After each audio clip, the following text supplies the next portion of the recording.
So we're having fun opening all our letters. From Grandma, from Auntie Miriam. We're getting mail from Australia.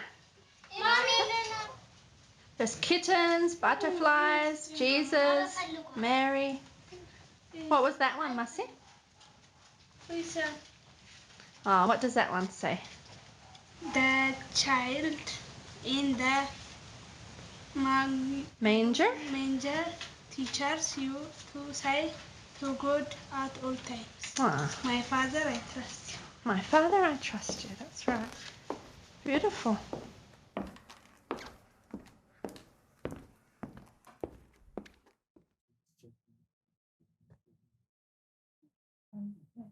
Do you remember?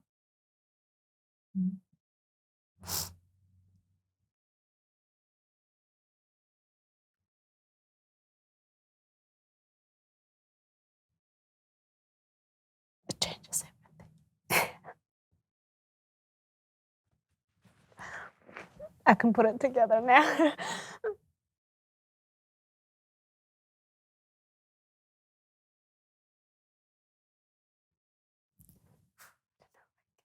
Every time.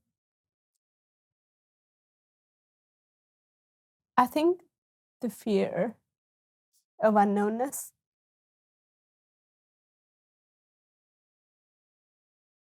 As a child, I think your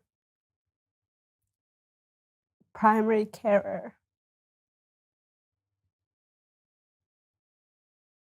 should have been there. When that gets taken away, it changes everything.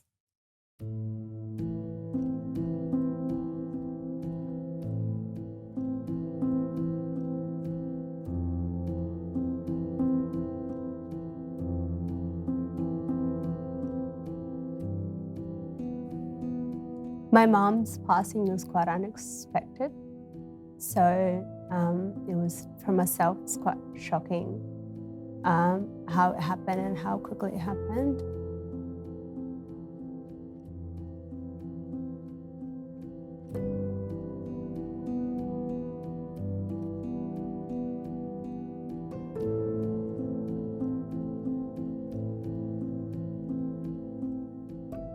At the age of 9, I was assumed to take the role of motherhood.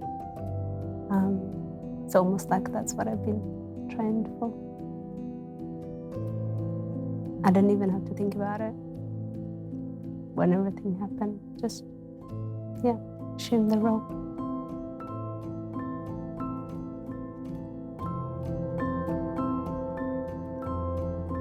After my mom passed away, my dad almost,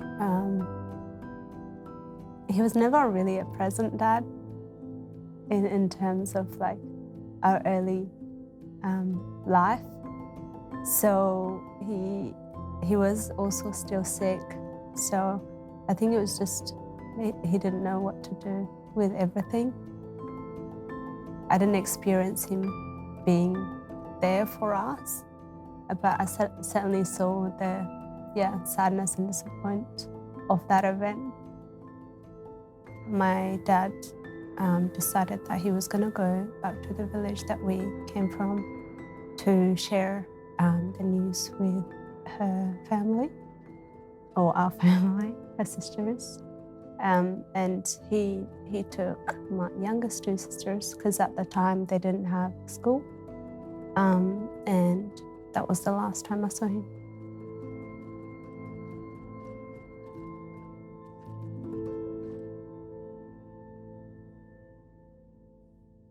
After my mom passed away, I think we didn't really know what was going to happen, because I knew there was a lot of change coming. I still continued. I actually had exam the next day, so went on with everyday life.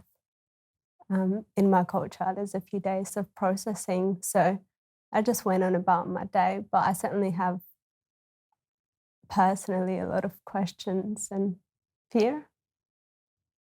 Yeah.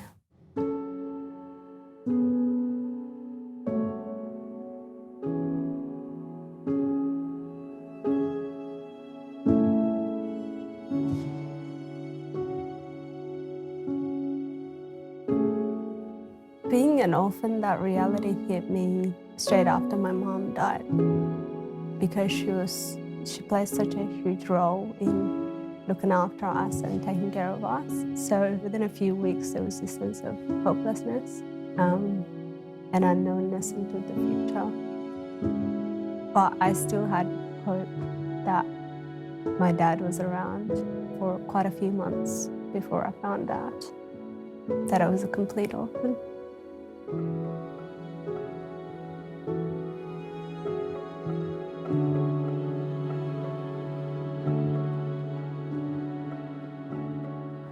But I think death, we didn't know or understand what it is. It's just more the reality of somebody not being there that we all had to deal with. I certainly at the time didn't know what was happening, or didn't really have somebody walk it through it with me. So kind of dealt with it as I received information. Day by day, I wasn't aware that my dad passed away until my siblings told me. So just as it comes. After my sisters came back from the village, we started living with a distant uncle. We knew something was happening, but we didn't know where we were going. I had to be the emotional support for my siblings because, like I mentioned earlier, it wasn't a safe environment. So quite often, we wouldn't know what's going to happen. Just had to reassure that something will come up. My parents were from a Christian background, we were Orthodox. My dad was an Orthodox priest. So my faith was, I saw there was a God, and that was practiced in our home. The moment that my mom passed away, there was a massive question mark of who this God was and what kind of God it was. Why would this happen if you're a good God, or if you're all willing, or all those things? So for me, I questioned it the moment that my mom passed away, with that hopelessness that came with. I actually, said that I will never step into a church at age of 9. So it took a while for me, being at the orphanage, just being part of our lifestyle, to keep going to church and comes to term with my relationship with him.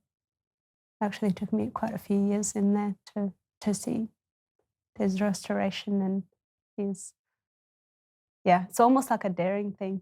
I said, if you're God, I want to see you do something.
guess the whole idea of giving God a second go or going to church is what I began to see is kids were being adopted into other countries and they were getting a second chance of life. So the moment that I saw that hope and those stories around me, then I was like, maybe that could be my story as well, where I will get, a family and get out of the situation that I was. But it was a very slow process. I do want to emphasize that it was, after a few friends leaving and all those kind of things that I began to believe. The orphanage was a lot of kids, so we had age from a couple of days until age of 16. We were all divided into age and also gender. So my brother was with the boys, my middle sister and myself were together, and my younger sister she was with the babies in a different room. So yeah, we went to school. It was very structured in terms of went to church every day, and we went to school and very structured lifestyle, but certainly like with a lot of kids that are similar situations. It was almost like a policy that they kept all siblings together, no matter how long it took. So for us, being like my sister, I said, like when she came into the orphanage, she was 2, so she would have had a lot more offers and, people wanting to adopt her quite early on. But because the nun that looked after that, she had to keep saying no until we found somebody that can take all of us. And I think that was the best thing that happened to us. It took a while for me to see how it was going to happen, but I don't think I doubted it happened because, again, that was the story that I saw around me.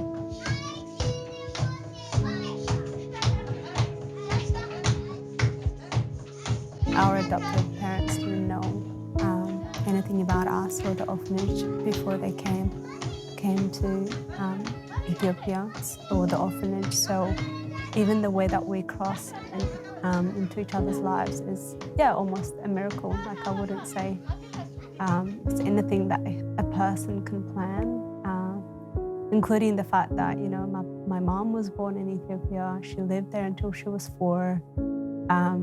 She came back on a 3-month volunteer trip, ended up with, 4 kids. That self speaks of the divine intervention there. The door. Going in the front door of my house. 35 years later.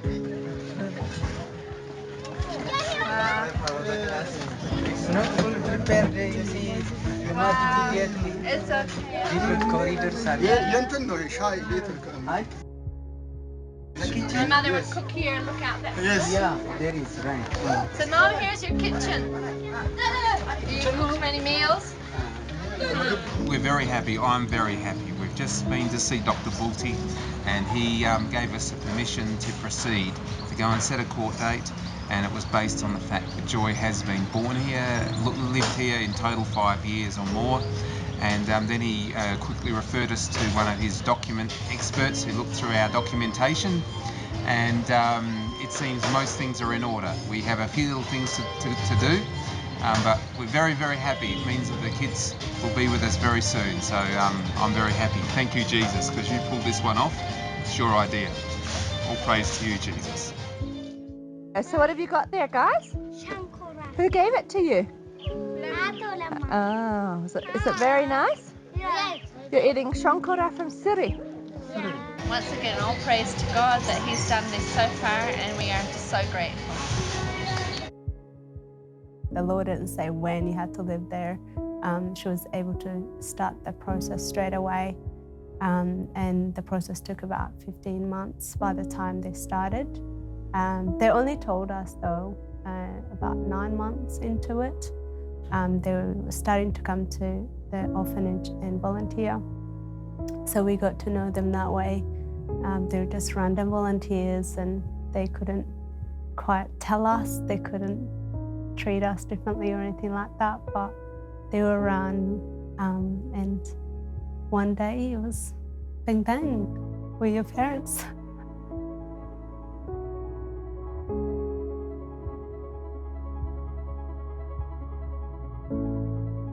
When our parents told us, we actually lived in Ethiopia with them for 6 months. So they've adopted us internally, and then we have to wait for visas for Australia. So we lived together outside of the orphanage.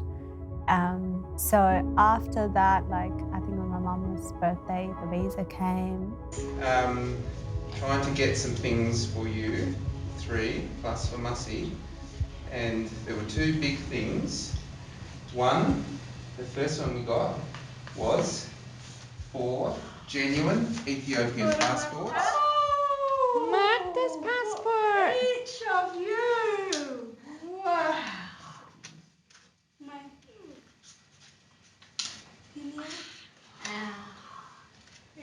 And And Meseret. And Meseret. Oh, wow. All have your own passports. Don't you look beautiful in your pictures? There's nothing written on any of the other pages, just this front one. Oh, how lovely. Show me yours. Oh, how beautiful. Wow, Mussy, good day's work, honey. Oh, very nice. Show me, hun. Isn't Ding, that ding. beautiful? There you are. That thick. You finished already? No, we have to send it tomorrow. or the next Yay, day. good. Visa.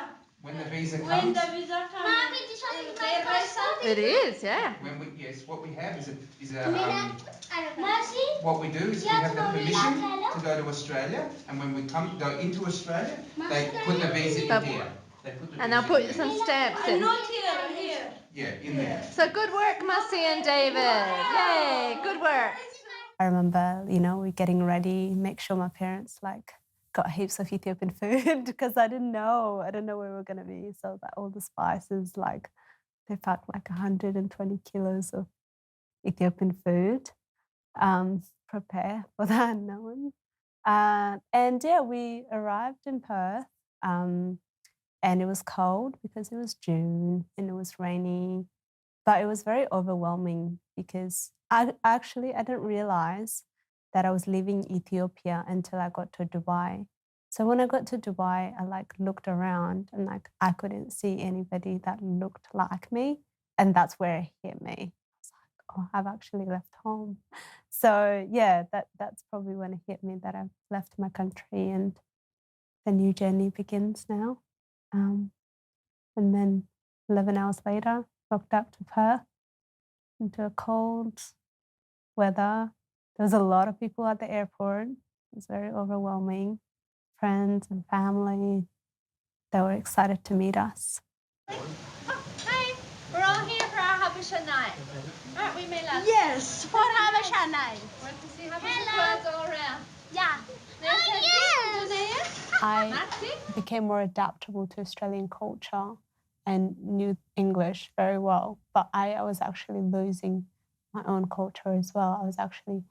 We no longer were speaking Amharic in the house with my siblings, and so it was a bit of a pull and tug years. When around the age of 18, 17, 16, I had to put my Ethiopianness away because there was no one that I can, check with, or I felt like I had to be an Aussie person. Yet at the same time, I'll be at the shops. I used to work. I had a job, and in town, people would look at me because we were, literally the only 4 African kids in town. And for me, I knew that I was different all the time. There was all the time that, where are you from? That curiosity from people. And that in a way created insecurities, where I was never sure why people are looking at me. But in terms of my culture, I completely decided to just put it aside.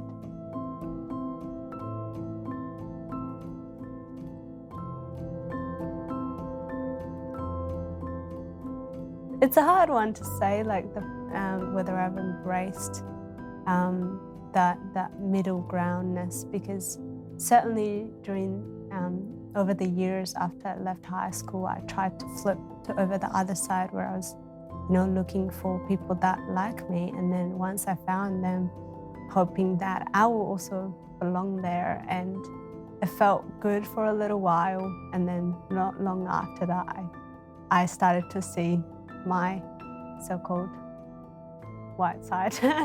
So I think it is a bit of a push and tug place to be, and every day, if I have to be honest, because some days, yes, I enjoy and I love that the fact that I can connect with so many people. I can step in my culture and out of my culture. I can, understand both cultures. So that's a beautiful place to be. But also not having a place to just belong in when you have that need is struggle's real. So it's a tension that I wouldn't change, but also I wouldn't underestimate the struggle. I've asked myself when I was with, the refugee camps where I know that their circumstances much more severe. They still believe, in hope. And in those times I've asked God, why did you pick me? Like, there's so many kids that are orphans and have perhaps, shouldn't compare, but compare worse experiences. But now I'm realizing why not me? And that's why grace is hard to accept, because you have to come to terms with that. But the beauty of why not me is flip it around and go, for whatever reason, I'm picked, but I can contribute something to the world.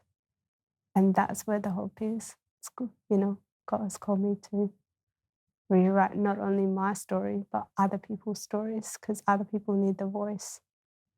But so far, it's been a lot of tears.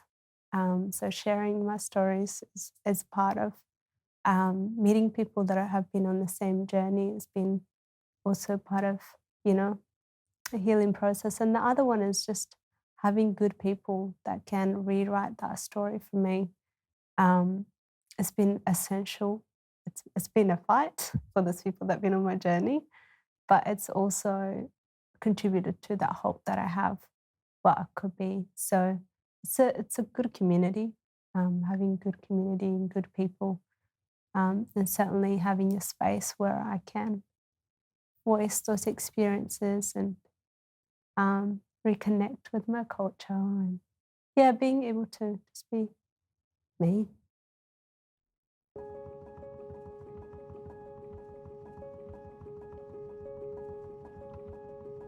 You see people come and go for years.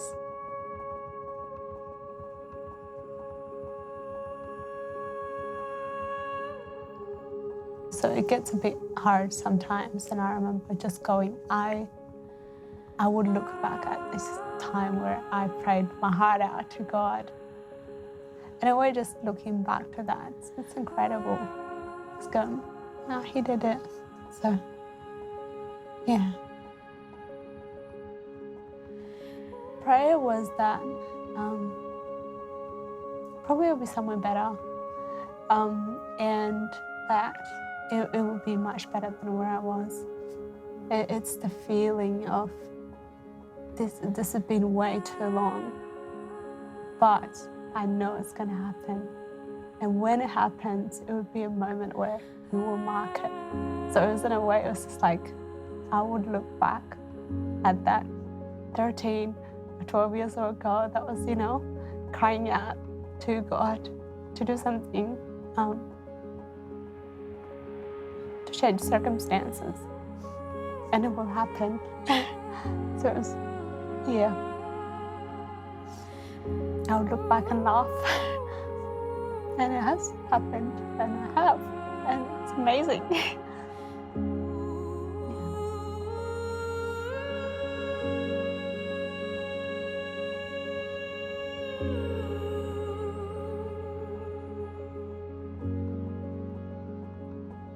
I saw God in everything, and I still continue to see it. I saw Him save my life from the floods. I saw Him pull me out of poverty. I saw him heal me from the wounds and still continue. And that takes time. And life is not what God intended it to be.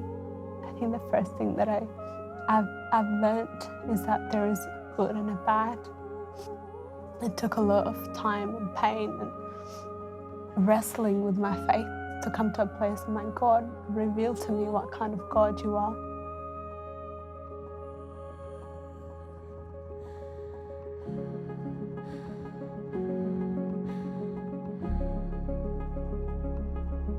But this is not what He created to be.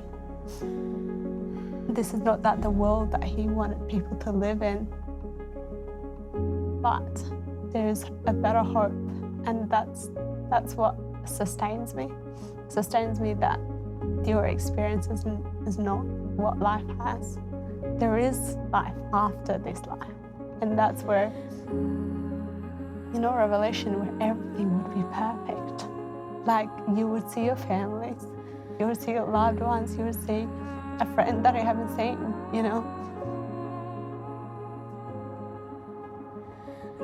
There is a better hope.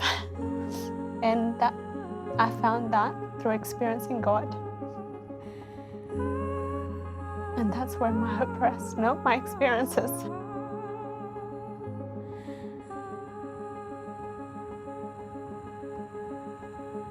I also want to say, don't give up.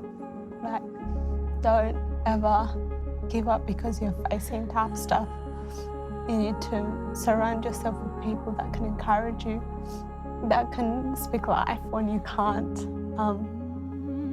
And the fact that God has a plan and a purpose for everyone is something that will never change.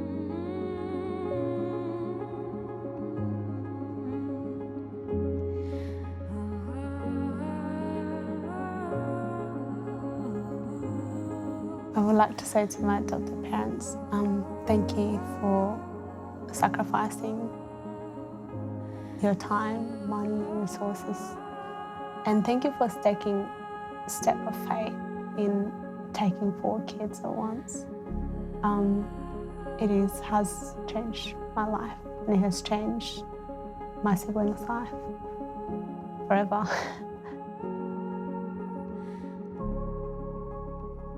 For me, this whole process of my story means it's brought me to where I'm now, and as hard as it is, as beautiful moments it's been, it's brought me to where I am and who I am today, and for that, I am grateful, essentially, because who would I be if I didn't come through the resilience that I have, and the person that I am today. So I think for family and friends, it's like, yeah, it's brought me here. I'm okay. People will be okay. I'm grateful for my family. They're not perfect, but I'm grateful for their consistency, love and care. And for my siblings, it will mean different to them.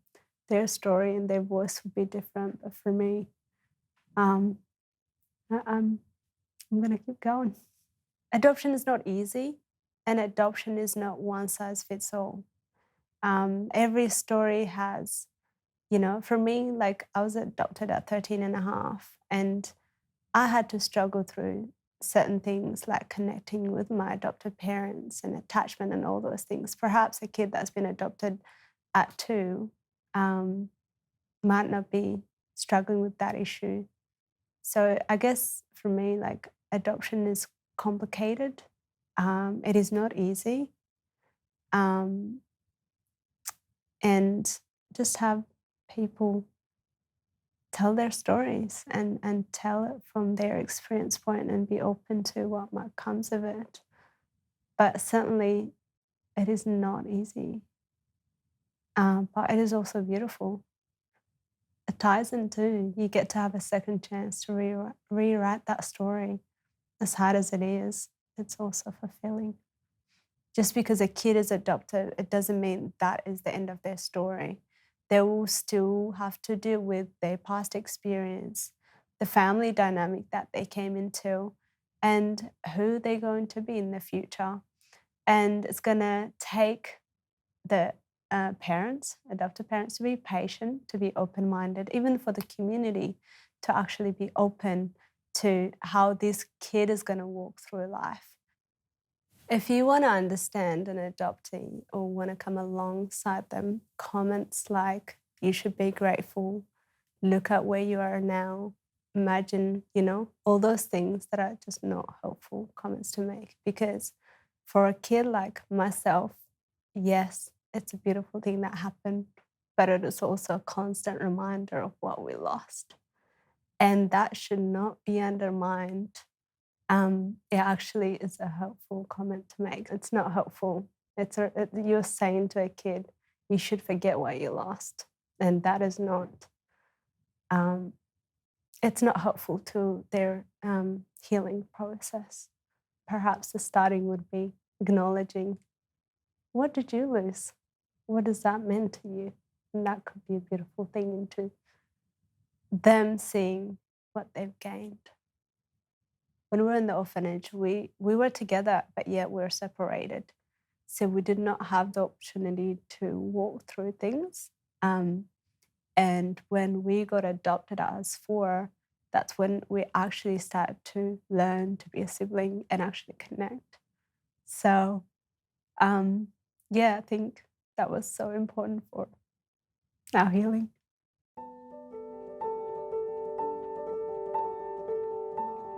My message for adoptees is that just because you started out life differently to others, it does not quite make it. You're not any less wanted or valued. So I would say that you do have community of people that are been through the same experience. It's just a matter of finding them. You can also choose. You have a choice what kind of story that you want moving forward. So I would say it's not going to be easy, choosing to be healthy or to be a positive impact to the world, but it is possible.